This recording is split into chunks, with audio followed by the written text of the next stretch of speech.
Captain John Miller stood silent on the bridge of the Coalition flagship, his face grim as he watched another human colony fall. On the main screen, orange explosions bloomed across the surface of New Eden.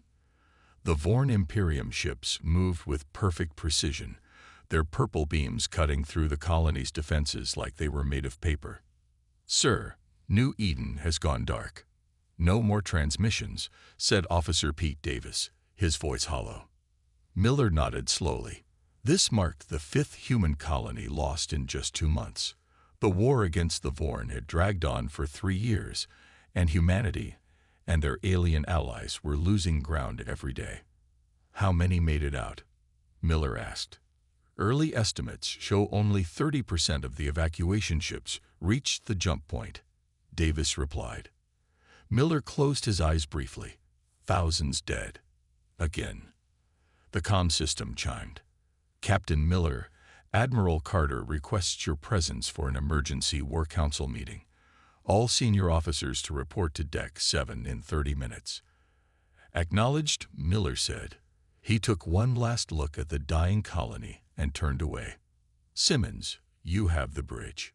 The halls of the Coalition flagship Unity were packed with personnel from 7 different species, all moving with urgent purpose.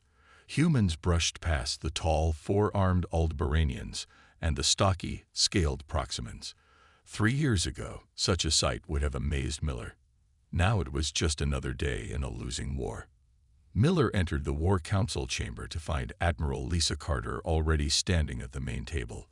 Her silver hair was pulled back in a tight bun, her uniform crisp despite the dark circles under her eyes. "Captain Miller," she nodded. "Take your seat." Representatives from all 7 Coalition species filed in. The blue-skinned Centaurian Admiral Xulk entered last, his movements slow and deliberate. Once everyone was seated, Carter activated the holographic display in the center of the table. Images of the recent battle floated above them. "New Eden has fallen," Carter said simply. "The Vorn used their shield disruptor technology again. Our ships were defenseless." Murmurs filled the room. The Vorn's new weapon could somehow disable the energy shields all Coalition ships relied on. Without shields, their vessels were quickly destroyed. "Intelligence suggests the Vorn are gathering their main fleet," Carter continued. "We believe they're preparing for a push to Earth." The Proximan General Thok slammed his scaled fist on the table. "Then we must gather all remaining ships to defend the human homeworld." "With what?" asked the Aldebaranian Minister Zor. "Our fleets are scattered and weakened. If the Vorn deploy their shield disruptors, we will fall just like New Eden." Silence filled the room. Miller looked around at the tired faces of the Coalition's leaders. They were out of options. A throat cleared at the far end of the table. Miller turned to see Dr. Alan Wright, a military historian who specialized in Earth's early space wars. Miller had always wondered why Carter kept the academic around. "Admiral, if I may," Wright asked. Carter nodded. Wright stood, adjusting his glasses. "We keep losing because the Vorn have figured out our technology. All Coalition ships use the same shield systems, the same quantum-based weapons. We've become too predictable. We use standardized systems because they are the most advanced designs available." The Centaurian Admiral snapped. "Yes," Wright agreed. "But what if we used something that wasn't advanced? Something so old the Vorn wouldn't know how to counter it?" Miller frowned. "What are you suggesting, Doctor?" Wright smiled slightly. "The U.S. Defiant." The name meant nothing to most in the room, but Miller saw Admiral Carter's eyes widen. "That ship was mothballed over 2 centuries ago," Carter said. Wright nodded. "Exactly. It's from humanity's early space age, built for a different kind of war. It uses technology the Vorn have never encountered." "Where is this vessel?" asked Minister Zor. "In storage, near Neptune," Wright explained. "Part of the restricted military zone where we keep decommissioned ships." Admiral Carter was quiet for a long moment, her fingers tapping on the table. Finally, she looked up. "Captain Miller, I want you to assemble a team. Go to Neptune and evaluate this relic. See if there's any truth to Dr. Wright's theory." Miller stood and saluted. "Yes, Admiral." As he left the council room, Miller wondered what kind of ship could possibly change the course of this war. It seemed like a desperate move, because it was. But desperation was all they had left. Commander Kate Bishop led her team through the huge storage bay near Neptune. Their shuttle had docked 20 minutes ago at the old military facility. This place held ships from wars fought long before she was born. "It should be in Section 12, said Bishop, checking her tablet. The U.S. Defiant. The team moved between massive shapes covered in protective tarps. Dust floated in the air, visible in the beams of their flashlights. No one had visited this place in decades. "I still don't understand why we're wasting time here," said Zorax, the blue-skinned Aldebaranian technician. "These are museum pieces." "Admiral's orders," Bishop replied simply. They reached Section 12 and stopped. In front of them was something huge, much bigger than Bishop had expected. The shape under the tarp stretched at least 300 meters from end to end. "Is that it?" asked Sam Parker, the team's engineer. Bishop nodded and gave the order. "Pull the tarp." It took all 6 of them to remove the massive cover. As the tarp fell away, they stared in silence. The U.S. Defiant was nothing like modern ships, where coalition vessels were sleek and streamlined. This was bulky and rough. It looked like a giant hammer in space, all hard angles and thick armor plating. Its hull was dark gray with faded Earth Navy markings still visible. "It's big," said Lieutenant George Rivera, the weapons specialist.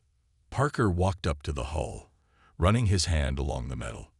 "This plating is at least 2 meters thick in some places. They don't build ships like this anymore." "Because it's inefficient," Zorax said. "Modern ships use energy shields instead of armor." "The same shields the Vorn can now disable," Bishop reminded him. They found an entry hatch and made their way inside. The corridors were wide and tall, built for function rather than comfort. Everything was manual. Physical buttons, switches, and levers instead of the neural interfaces and holographic controls they were used to. How did they even operate this thing? Rivera wondered, looking at a wall covered in analog gauges.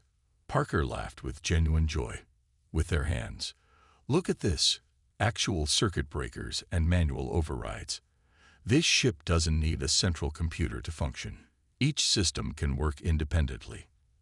They reached the bridge, a large room filled with workstations. Bishop sat in what had to be the captain's chair. It was worn but solid, made of real leather. "Dr. Olivia Grant, see if you can access the ship's logs," Bishop ordered. "I want to know why this vessel was retired." Grant, their computer specialist, found the main console and began working. After several minutes, she let out a surprised noise. "I found the final log entry," she said. "It's from Captain Frank Martinez, dated August 12, 2189. "Play it," Bishop said. A man's face appeared on the dusty screen. He wore an old-style uniform with a tired but proud expression. "Final entry as captain of the U.S. Defiant," Martinez said. "With the Mars conflict resolved, Earth Navy is decommissioning most heavy battleships. The new coalition standards call for faster, more efficient vessels. They say the age of armored warships is over. Perhaps they're right. But I'll miss the old girl. She never let us down." The log ended. The team was quiet for a moment. They didn't retire it because it was obsolete, Bishop realized. They retired it because humanity joined the coalition and adopted their ship designs. Parker was examining a system diagram on the wall. "Commander, you need to see this. The Defiant has systems we don't use anymore. Electromagnetic shielding, railguns, chemical propellant missiles. None of these rely on the quantum technology the Vorn can disrupt." Bishop's heart beat faster. "Can we get it running?" Parker studied the old systems, running his hands over the controls. A smile spread across his face. "Most of it is just dormant, not broken. The reactor is cold but intact. With a good team, I could have this ship operational in a week. Bishop tapped her comm unit. Captain Miller. We found it. And I think Dr. Wright might be right. This old warship could change everything. Behind her, Zorax was staring at the weapon systems diagram with new respect in his eyes. These rail guns, they fire physical projectiles at relativistic speeds. Our modern sensors are designed to detect energy weapons, not metal slugs. Exactly, Rivera said, excitement in his voice. The Vorn won't know what hit them. Bishop looked around the bridge of the ancient vessel. For the first time in months, she felt something like hope. The U.S. Defiant hummed with activity as work crews swarmed through its massive hull. It had been 5 days since Commander Bishop's team had discovered the old warship, and Admiral Carter had approved the reactivation project immediately. Sam Parker wiped sweat from his forehead as he worked inside the ship's engine room. The main reactor was a massive nuclear fusion system that took up 3 decks. Modern ships used compact quantum reactors the size of a small car. This thing was a beast from another age. Power levels rising, Parker said into his comm. 30%, 40%, holding steady at 45%. That's enough to run basic systems, Bishop's voice replied. Good work. Parker smiled as he watched the old reactor's cooling system cycle. It was wasteful by modern standards, but the raw power output was impressive. The Defiant could generate 3 times the energy of a modern cruiser. On the bridge, Lieutenant George Rivera was examining the weapons systems with growing excitement. These rail guns are incredible, he told Bishop. They use electromagnetic force to launch metal projectiles at near-light speed. No energy signature for the Vorn to detect until it's too late. Bishop nodded. What about the missiles? Even better, Rivera said, pulling up schematics on a dusty screen. They're nuclear-tipped with depleted uranium casings. We haven't used weapons like this in a century. Zorax, who had stayed on as part of the technical team, looked troubled. These weapons would be considered primitive by the Coalition Military Council. Primitive doesn't mean ineffective, Bishop replied. Modern warfare became too standardized. Everyone uses the same weapons, same defenses. The Vorn learned to counter them. But this, she gestured around the bridge. They've never seen anything like this. Dr. Olivia Grant was working at another station, trying to interface with the ship's computer system. The AI is basic compared to our systems, she reported, but it's completely isolated, no network vulnerabilities. Can it run combat operations? Bishop asked. Grant nodded. Yes, but it needs human input for tactical decisions, not like our automated systems. That might be an advantage too, Bishop mused. The Vorn have started to predict our combat algorithms. As they spoke, Captain Miller entered the bridge. The team snapped to attention. At ease, Miller said. I've just come from a call with Admiral Carter. The repair schedule is being accelerated. We need the Defiant operational in 2 days. Sir, Bishop questioned. We've barely tested the primary systems. Miller's face was grim. The Vorn have taken the Proxima Centauri system. Earth is next. The room went silent. Proxima Centauri was the last major system before Sol. 2 days, Parker said finally. We can do it, but it won't be pretty. It doesn't need to be pretty, Miller replied. It just needs to fight. Over the next 48 hours, the crew worked nonstop. Systems that would normally take weeks to test were brought online in hours. The massive engines fired for the first time in 2 centuries, pushing the Defiant out of its storage dock. As the final checks were completed, Admiral Carter arrived with a group of senior officers. They toured the ship with expressions ranging from skepticism to desperate hope. It's like stepping back in time, Carter said as they walked the main corridor. Yes, ma'am, Bishop agreed, but that's its strength. They reached the engine room, where Parker was making final adjustments to the power distribution system. The electromagnetic shielding is what impresses me most, Parker explained to the Admiral. Modern ships abandoned it because it uses too much power. But it creates a physical barrier that the Vorn's shield disruptors can't penetrate. Carter studied the old systems. Will it work, Mr. Parker? Parker didn't hesitate. Yes, Admiral. These old systems aren't elegant, but they're tough. Redundant backups for every critical function. Mechanical controls that can't be hacked. This ship was built to take punishment and keep fighting. Back on the bridge, Carter addressed the team. I'm assigning a full crew to the Defiant. Captain Ryan Westfield will take command. Bishop knew Westfield by reputation, a brilliant tactician with a deep knowledge of historical naval warfare. An unconventional choice for an unconventional ship. The Defiant will join the last defense fleet at the edge of the Sol system, Carter continued. God help us all if this doesn't work. As the Admiral left, Bishop looked around at the ancient warship. It wasn't sleek or beautiful like modern vessels. It was a blunt instrument from a harsher time. And maybe, just maybe, that was exactly what they needed. Captain Ryan Westfield stood on the bridge of the U.S. Defiant, studying the crew at their stations.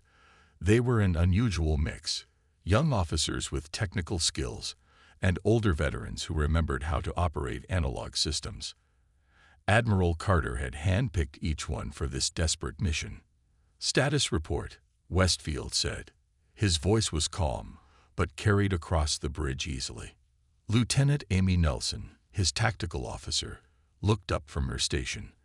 All systems operational, Captain. Weapons at full capacity. Engineering reports the reactor is running at 80%. Westfield nodded. He was a tall man with gray at his temples, known throughout the fleet for studying ancient naval tactics. Other captains mocked him for it. Now those studies might save humanity.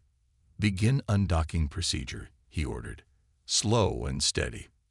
The massive warship pulled away from the space dock. Its movements were less graceful than modern vessels, but there was a sense of raw power in every maneuver. Set course to join the defense fleet at Jupiter, Westfield said. Half speed. As the Defiant moved through the Sol system, eyes followed its progress. On Earth, news of the ancient warship had sparked debate. Many believed it was a waste of resources, a relic that would make no difference against the Vorn. Admiral Carter faced these criticisms in the Coalition War Council. This is foolishness, said Admiral Xelk, the Centaurian representative. One outdated human vessel cannot change the course of this war. With respect, Admiral, Carter replied, conventional thinking has led us to the brink of defeat. We need to try something different. We should be evacuating Earth, argued Thela, the Proximan delegate. Not wasting resources on museum exhibits. Carter stood firm.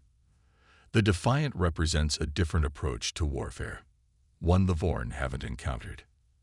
As the debate raged, the Defiant reached the defense fleet.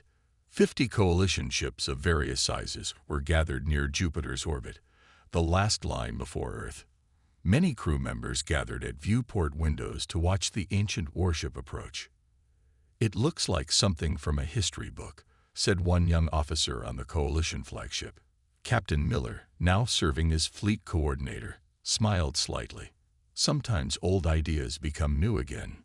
On the Defiance bridge, Lieutenant Nelson reported, Captain, we're receiving a transmission from the coalition flagship. Admiral Carter wishes to address the crew. Put her on, Westfield ordered. Admiral Carter's face appeared on the main screen. Captain Westfield, officers and crew of the U.S. Defiant, you are about to face the most critical battle in human history. The Vorn fleet will reach Jupiter within 24 hours. Their numbers are greater than ours. Their technology has countered our best weapons. She paused, her expression solemn. But you sail a ship from a different era, a time when humanity fought with steel and fire. The Defiant may seem primitive to some, but I believe its old strengths will become new advantages. Good hunting. Carter out. As the screen went dark, Westfield turned to his crew. Battle stations. We'll run a full combat drill. I want everyone familiar with their roles before the Vorn arrive. The crew moved with purpose. For many, the old-style systems were challenging after years on modern ships, but there was something intuitive about physical controls and backup systems that didn't rely on central computers. "Weapons check," ordered Lieutenant Rivera from his station. "Rail guns 1 through 6 operational," reported a young gunner. "Loading systems verified. Point defense grid active." In engineering, Sam Parker supervised the power distribution. "The reactor's holding steady, but these old systems run hot," he told his team. "We'll need manual monitoring on coolant levels." On the bridge, Westfield and Nelson reviewed tactical simulations. The Defiant was slower to maneuver than modern ships, but could absorb far more damage. "We'll use that to our advantage," Westfield explained. "Let them think we're sluggish. Draw them in close where our weapons are most effective." As the drill continued, something changed in the crew. The skepticism about the old ship began to fade. They started to appreciate its rugged design, its redundant systems, its sheer fighting power. "Fleet communication coming in, Captain," reported Lieutenant Laura Barnes from the comm station. "Long-range sensors have detected the Vorn fleet. They've accelerated. Arrival estimated in 10 hours. Westfield nodded calmly. "Inform Admiral Carter we'll be ready." He looked around at his crew, now moving with growing confidence among the ancient systems. "The Vorn think they know how humans fight," he said quietly. "They're about to learn how we used to fight." The Coalition Defense Fleet hung in space near Jupiter, 50 ships arranged in formation. Among them, the U.S. Defiant looked out of place, larger, bulkier, and clearly from another era. But it held position, waiting like the others. Captain Westfield stood calmly on the bridge. The crew was tense but focused. "Vorn fleet detected," announced Lieutenant Barnes from the communication station. "They've just passed the orbit of Saturn. Sensors count 120 ships." A grim silence fell over the bridge. The Vorn outnumbered them more than 2 to 1. Admiral Carter's voice came through the fleet-wide channel. "All ships, battle formation Delta. Prepare for enemy contact in 30 minutes." The coalition ships began to move, forming layers of defense. Modern cruisers with their energy weapons took the front lines. Support vessels with shield generators positioned themselves to protect key ships. "Where do you want us, Captain?" Lieutenant Nelson asked. Westfield studied the tactical display. "Back. Request position in the rear guard." Nelson looked surprised. "Sir, I want to observe how the Vorn attack first," Westfield explained. "We're an unknown factor. Let's keep it that way as long as possible." The request was granted, and the Defiant took position behind the main fleet. Minutes ticked by. The crew watched their sensors as the Vorn fleet grew closer. "They're in range," Barnes reported. The space around Jupiter lit up as the battle began. The front line of coalition ships opened fire with brilliant beams of energy. The Vorn returned fire, their purple weapons cutting through the darkness of space. For a few minutes it seemed evenly matched. Then the Vorn activated their shield disruptors. "Coalition front line is taking heavy damage," Nelson reported. "Their shields are failing." Westfield watched intently as the coalition ships tried to adapt. They increased power to their shields, changed formations, attempted new firing patterns. Nothing worked. One by one, ships began to explode or drift powerless. "Sir, Admiral Carter is ordering the second line to advance," Barnes said. Westfield nodded, still watching. The pattern was becoming clear. The Vorn used small, fast ships to deploy their shield disruptors, then brought in larger vessels with heavy weapons to finish the job. "Sir, we're being called forward," Barnes said urgently. "Third line is moving to engage." "Not yet," Westfield said calmly. "Hold position." "Captain," Nelson protested, "our allies are dying out there." "And we'll die too if we rush in without a plan," Westfield replied. "Look at their formation. There's a gap forming." The tactical display showed it.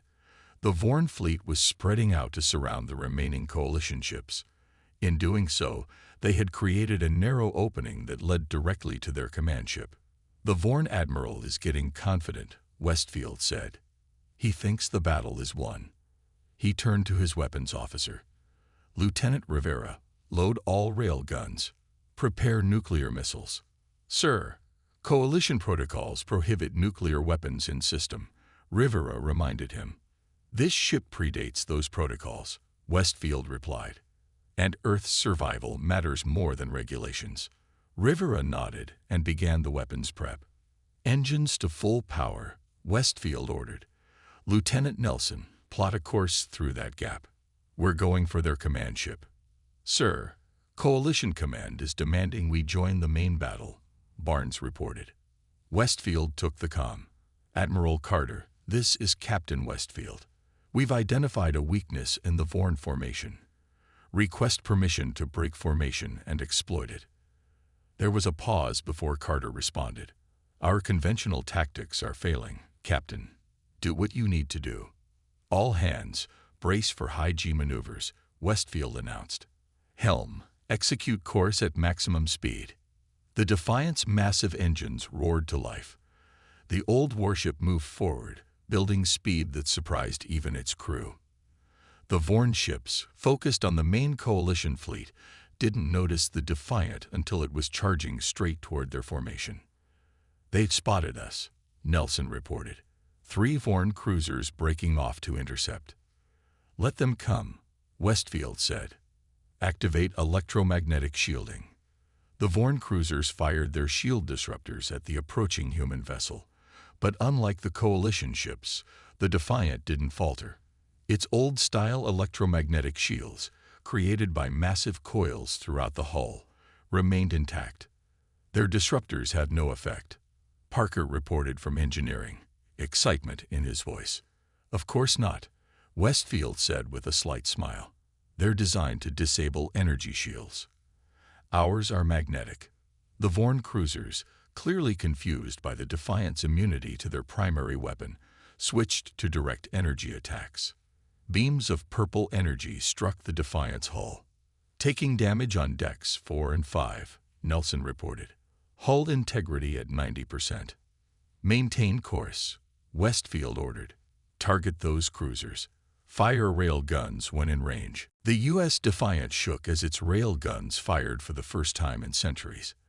There was no beam of light, no visible energy, just the silent launch of metal slugs at near-light speed. The effect on the Vorn cruisers was immediate and devastating. The projectiles tore through their hulls before their sensors even registered the attack. 2 cruisers exploded instantly. The third spun away, critically damaged. Direct hits on all targets, Rivera reported, surprise in his voice. The Vorn shields didn't stop our projectiles at all. They're calibrated to block energy weapons, Westfield explained, not solid objects moving at relativistic speeds.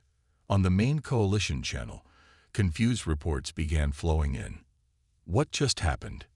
Did you see that? The human vessel just destroyed 3 Vorn cruisers in seconds. The Vorn fleet reacted quickly. 6 more ships broke formation, moving to surround the Defiant. They're adapting, Nelson warned. Changing shield configurations. As expected, Westfield nodded. Lieutenant Rivera, switch to electromagnetic pulse warheads. EMPs ready, Captain, Rivera confirmed. Fire at will.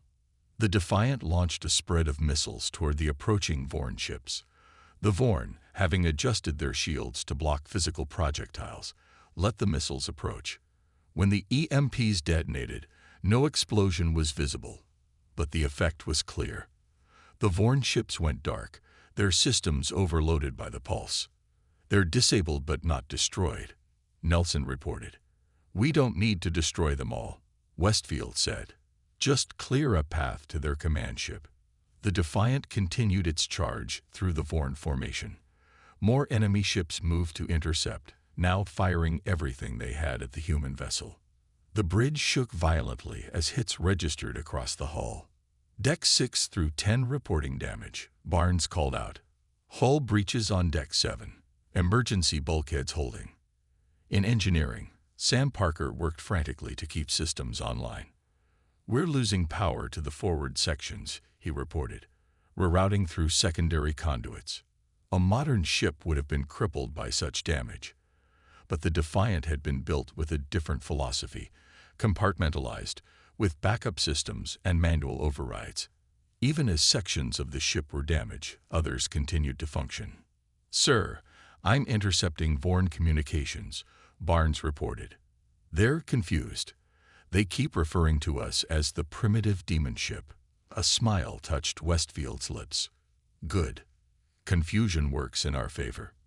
The Vorn command ship came into view, a massive vessel 3 times the size of the Defiant. It began to turn, trying to move away from the approaching threat. "They're running," Nelson said.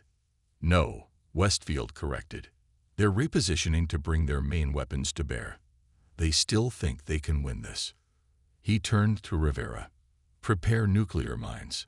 Drop them in our wake as we pass the command ship." Rivera looked up sharply. "Sir, that close. We'll be caught in the blast radius." "This ship was built to withstand nuclear explosions," Westfield replied. "Trust her design." The Defiant accelerated toward the Vorn command ship, which now fired continuous beams at the approaching human vessel. Sections of the Defiant's hull began to glow red from the heat, structural integrity failing in forward sections. Nelson reported, strain in her voice. "We can't take much more of this." "We won't have to," Westfield said. "Activate all remaining rail guns. Target their engine section." The Defiant fired everything it had at the Vorn command ship. Rail gun slugs penetrated deep into the enemy vessel, causing secondary explosions throughout its structure. "Deploy nuclear mines," Westfield ordered as they passed alongside the massive Vorn ship. Small black objects dropped from the Defiant, floating in space behind it as it continued past the command ship. "All hands brace for impact," Westfield shouted. "Helm, maximum thrust." The Defiant lurched forward as its engines pushed to their limits. Behind them, the nuclear mines activated, their sensors detecting the Vorn ships now moving into the area. The space around Jupiter lit up with multiple nuclear explosions. The blast wave hit the Defiant from behind, pushing it forward and damaging its rear sections. Warning alarms blared throughout the ship. Systems failed across multiple decks, but the main reactor held and the engines continued to function. As the light faded, Nelson checked her sensors. "Vorn command ship, destroyed, sir," along with at least 15 support vessels caught in the blast. Westfield nodded grimly. "Open a channel to all coalition ships." Barnes worked her console. "Channel open, sir." Westfield stood, despite the smoke now filling the bridge. "This is Captain Westfield of the U.S. Defiant to all coalition forces. The Vorn command ship has been destroyed. Focus your attacks on their remaining vessels before they can regroup." The remaining Vorn ships were in chaos. Without their command vessel, their coordinated attack fell apart. The coalition fleet, seeing their chance, pressed forward with renewed courage. On the Defiant's damaged bridge, Captain Westfield watched the tactical display. More than half the Vorn fleet was either destroyed or disabled, but there were still dozens of enemy ships fighting. "Sir, I'm receiving transmissions from other coalition vessels," Barnes reported. "The Aldebaranian ships are. They're bringing their old stone throwers online." Westfield raised an eyebrow. "Stone throwers, ancient Aldebaranian weapons that launch asteroid fragments," Nelson explained. "They were deemed too crude for modern warfare years ago." Similar reports came in from across the coalition fleet. The Proximans activated sonic disruptors that had been out of use for generations. The Centaurians deployed electromagnetic harpoons designed to pierce hulls rather than disable shields. Admiral Carter's voice came through the comm. "Captain Westfield, your success has inspired the other coalition species. They're activating mothballed weapons systems the Vorn have never encountered." Westfield nodded in understanding. "The Vorn's advantage was knowing our standard tactics and technology. Now we're changing the rules." The battle turned quickly. The Vorn ships, designed to counter specific coalition weapons, found themselves facing an array of unfamiliar attacks. Their formations broke. Some began to retreat. "Sir," Nelson reported, "I'm tracking a group of Vorn ships attempting to regroup. I think they're trying to form a new command structure." Westfield studied the display. That's their final backup plan. If they establish a new command, they can coordinate a retreat.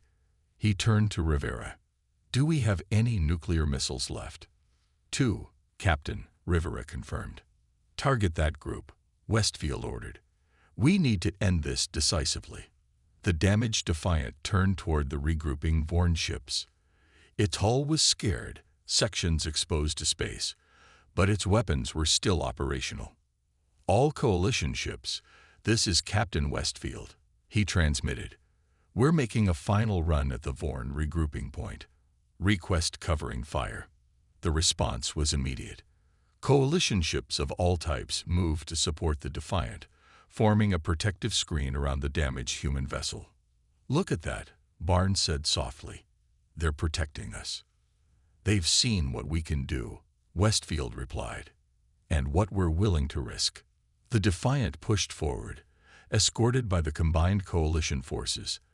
The Vorn ships tried to stop them, but their attacks were uncoordinated and desperate. "In range of target group," Rivera reported. "Fire both missiles," Westfield ordered. "All hands brace for final attack run." The Defiant's last nuclear missiles launched toward the Vorn regrouping point. As they flew, Westfield gave one more command. "All Coalition ships, break off and retreat to safe distance." Now, the Coalition ships peeled away, leaving the Defiant alone on its course toward the heart of the remaining Vorn fleet. "Sir, what are you doing?" Nelson asked, alarmed. "Getting close enough to make sure those missiles reach their target," Westfield said calmly. "The Vorn will try to shoot them down." "But sir, at this distance—" "I know the risks, Lieutenant," Westfield cut her off. "This ship was built to take punishment." He looked around at his crew. "Trust in her strength one more time." The Defiant plunged toward the Vorn ships, drawing their fire away from the incoming missiles. Its already damaged hull took hit after hit. Systems failed across the ship, but it kept moving forward. The nuclear missiles reached their targets. Twin explosions engulfed the remaining Vorn command ships. The blast wave hit the Defiant, sending it tumbling through space. "Main power offline," Parker reported from engineering. Switching to emergency systems. For a moment, there was silence on the bridge. Then the sensors began to work again. "Captain," Nelson said, her voice filled with wonder. "The Vorn fleet, they're retreating. All of them. They're jumping out of the system." Westfield allowed himself a small smile. "Send word to Admiral Carter. The Sol system is safe." Hours later, a damaged but intact U.S. Defiant was towed back to Earth. Crowds gathered at viewport windows in orbital stations to watch its arrival. The ancient warship, scorched and broken, had saved humanity. In the Coalition Council chamber, Admiral Carter addressed the gathered representatives. "Today we learned a valuable lesson," she said. "Our pursuit of standardized, elegant warfare became our greatest weakness. The U.S. Defiant didn't win through superior technology, but through the forgotten wisdom of technological diversity." She looked around at the alien representatives. "Each of our species has a different history of warfare, different approaches to fighting. By embracing that diversity rather than standardizing it, we become unpredictable." On the damaged bridge of the Defiant, Captain Westfield wrote his report. At the end, he added a recommendation that the U.S. Defiant remain in active service, not as a curiosity or a backup, but as a reminder that sometimes the path forward requires looking back. The ancient warship had joined the war, and it was over in hours, but its legacy would reshape coalition military doctrine for centuries to come.